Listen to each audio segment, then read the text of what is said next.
All right, we've got our text here with some annotations on it. Let me get out of. So we got a whole bunch. I got a picture annotation. We've got some underline. We got a bookmark. We got all kinds of stuff here. And I go up here. I've put a note in and annotated in two different ways. The toolbars are very kind of cool because they allow you to edit things. And you'll notice I've hit the toolbox itself down below.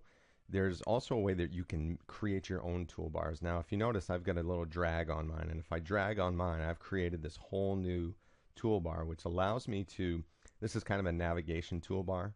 So I went into the toolbox here, and I went into the navigation panel. And you'll notice I used some of these navigation pieces.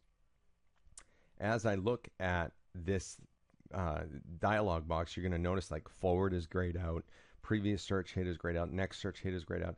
They're grayed because those are tools that I've automatically pulled over to a toolbar.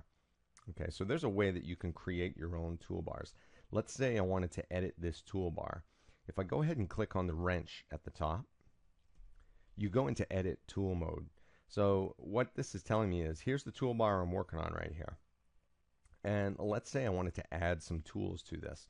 Maybe I wanted to add some navigation tools where I might want to go to the next annotation or the previous annotation and throw those tools on this toolbar. All I've got to do is to take one tool, if I'm in tool edit mode, and drag it into the toolbar, and you'll see it expand. So the tool just got added to that toolbar, and you notice it got grayed out. Obviously, if I'm going to put a next annotation, I probably should put a previous annotation tool in there as well. And I've just added to that toolbar.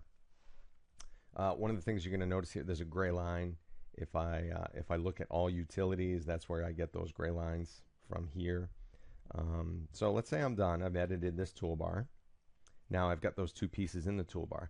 Let's say I want to create a new toolbar. So I'm going to slide this out. I'm going to go to my navigation toolbar. Let's say there's something in here I want to edit. So I'm on this toolbar. Oh, sorry.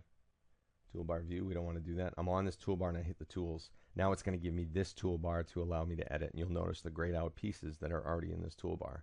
I've got, what have I got here? I've got go to next page. I've got go to previous page already in there.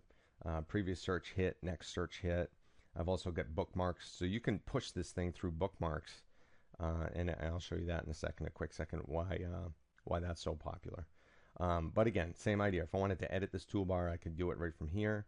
Let me go back to the original toolbar that I had. And let me get rid of, I'll show you how to delete some tools from a toolbar. So I added these two pieces. I'm going to delete them just by simply dragging them off the toolbar.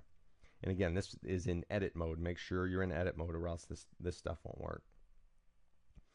Okay, so we're good to go there.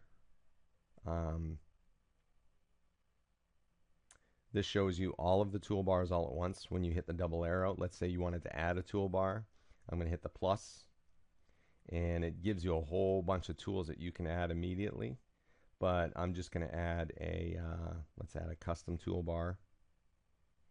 And so I've got this custom toolbar, and let's say I want to throw some view stuff. Let's go to the document piece. There's a bunch of rotations here. So let's say I want a rotation toolbar. How about that? So I'm just going to start dragging these things into the toolbar, and I'm creating my navigation toolbar. Drag them down. All right, so I've got my navigation toolbar, so I click done. Now I've got 3 toolbars. And I get out of this mode. Here's my navigation toolbar. I hit the double-headed arrow. I can see my other toolbars. I can pick whichever toolbar I want. There's my annotation toolbar. Okay, so the toolbars are an easy way to adjust some things that you like. And keep in mind, if I double click on the window, you'll notice that recent tools comes up, and you'll notice that the 3 last ones I used were the typewriter, the underline, and the image bookmark or the image annotation. So very, very important palette that comes up too as well. Looks good for now. Next section, I am going to add some more bookmarks and some more annotations just so I can show you some of the navigation pieces. And then we're going to cover the thumbnail tools and be good.